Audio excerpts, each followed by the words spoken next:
What's going on, guys? Dan Tiemann here, and in this video, I am actually on a podcast with Kevin Marcus. Kevin runs a group of 26,000 other entrepreneurs in a Facebook group called Marketing Agency Owners. We cover everything from how I grew and scaled to Kevin dying 12 different times, just so much in a short little 10-minute video. So let's dive in and learn something new. Agency owners, what's going on? This is Kevin Marcus Miller. You guys know what time it is. It's time for some agency talk, and today's going to be a very interesting episode. Someone I actually do not know, okay, and this is my very first time meeting him, so this is going to be really fun. What's up, Dan?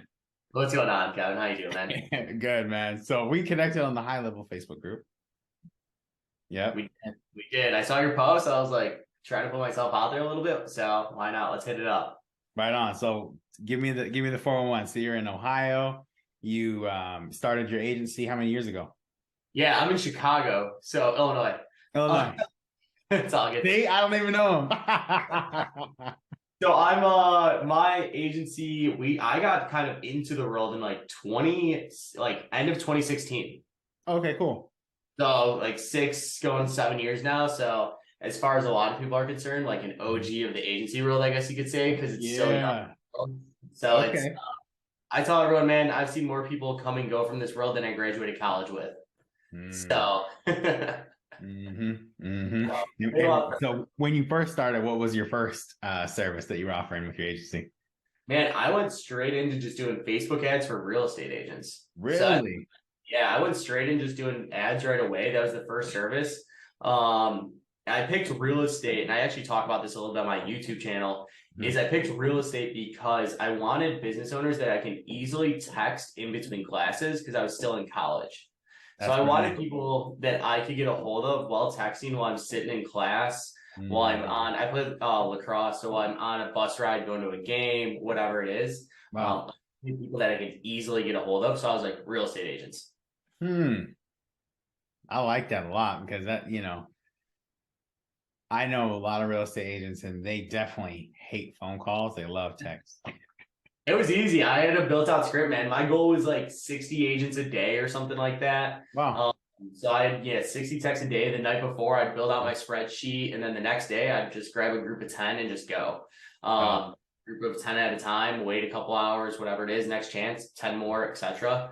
Until I would hit my 80 a day or whatever it was. Oh, okay. So when you were in college, I had my agency in college too. So were you also were you one of those students that was fully invested in school, or one foot out kind of? Yeah, I mean, I was by no means was I like a C or D student. I got my solid B's. I was a 3.0, very average middle line student. So I wasn't anything crazy, anything good. Like my fiance, she's a Miss 4.0. I'm very much a B high C average. So 2.7, 3.0, somewhere in there. Okay, yeah, my fiance, congratulations, by the way. I'm also engaged as well. That's cool. When did you guys get engaged? We got engaged in November of 21. So we're actually gonna be on like a 2-year engagement. We get married in the fall. Cool. But her and I met back in college. So we've been together for 8 years now. So nice. For a little bit. Very cool. Yeah. So same. Like we got engaged last year, and then we met back right after I graduated college, 2017. So yeah, cool. Wait, we have something in common. Okay, man. So Facebook ads, realtors, you're scaling it up. You got VAs in the mix yet? What's going on in the first year? What's happening? Yeah, man. So the first year. So I'll just kind of give you a full loop around until basically 2020, because I have a crazy story as is. And this isn't going to be one of those whole like soap opera story. This just is what it is, man. So graduated college 2017, just like you actually. And I came from a family of a single mother. My dad passed away when I was 12 years old. So we did by no means came from we were a very average middle class family. So coming out of college, I wasn't making enough with my agency just yet to justify going all in. I couldn't. I was like, I had to pay my own way. I had to pay my own bills. I had student loans popping up in 6 months. I had my phone bill. I had all these other bills that I had, so I had to pay the bills. So I actually took a job at Yelp in August of 2017 purposefully so I could hit the phones and get used to selling more. Cool. So I learned how to sell. I worked there actually for 8 months, so March of 2018. And the reason why I was there so long is because I wanted to make as many calls as possible. So I was making $100 to $200 a day. It came out to be right around, I averaged it out like 17,000 cold calls in 8 months. Woo-wee. Yeah, dude, that was phones 5 days a week. Let's go. Let's go. So I quit March. I was gonna quit April 1st. Okay. Then my boss got word that I was quitting, so he pulled me into a room. So I quit actually March 30th instead of 31st. I was gonna finish out the March at Yelp. He got word, and I was like, I'm not even gonna deal with this. I'm gone. And the reason why I was able to finally make more in my agency than I was at Yelp. And those were long days, man. I was taking pitches and qualifying calls during lunch breaks, on the train ride downtown Chicago, on the train ride home, pitches from the library at night. I was doing anything I could. So that brings us to 2018. First 10K month, I think, was like May, or no, actually, I hovered around like 6-7K. It actually took me a little bit. Like some agencies scale up, but I hovered around 6-7K for quite some time. And then 2019, on my birthday, January 24th, 2019, my brother passed away. He was part of the opiate epidemic, heroin overdose, etc. Just what it is. So first 10K month actually was like, I went into grief mode. Probably only did $1,000 in the agency in January and in February, and then finally pulled my way out of it in March. May 2019. First 10K month was there in May 2019. Fast forward now, we average right around between 90 to just over 120K a month in revenue. We're scaling up. Our goal is to hit the $3 million revenue run rate within the next few months here. So we just scaled up from there. So the first year mostly was on me. I didn't actually get a VA until March of 2019, April 2019. And then because I think I just didn't know how I could leverage a VA as well. And now I know the systems I can use. And now we have VAs. We have, 7 active VAs working with us. Gotcha. Wow. So yeah, a lot of loss in your life. Crazy on. That's not everything. That's what you meant by the soap opera, right? Yeah, I was like, I wasn't gonna do the whole deal, but no. So here's the thing, Dan. I know you don't know me yet, but my audience, they've gotten to know me over the last couple of years. So I'm actually a 12-time sudden cardiac arrest survivor. Damn. Yeah. So I've died 12 times. Crazy. Yeah. So when you're telling me that story, it's funny how it's just kind of like, no matter where I go, right? It doesn't matter what my story, I always seem to have these kind of conversations with other entrepreneurs, because to get to our level, you have to go through some real shit.